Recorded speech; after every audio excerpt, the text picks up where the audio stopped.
Instagram has finally given an option to have a chronological view of your feed. I'm Jessica from techboomers.com, and in this video, I'll be showing you how to get and use the Instagram chronological timeline option. Now let's get started. To get the chronological timeline option, make sure you've updated your Instagram app to the newest version. Then open the Instagram app.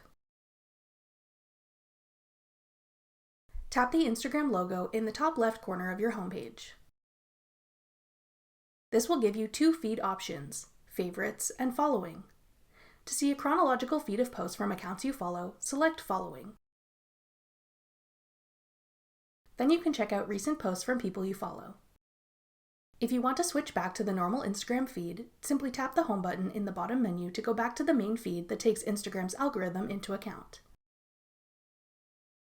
That's all it takes to view your Instagram timeline in chronological order. Thanks for watching. If you found this video helpful, we'd love it if you'd hit the thumbs up button below and subscribe to our channel. We put out great new tech tutorials like this one every week.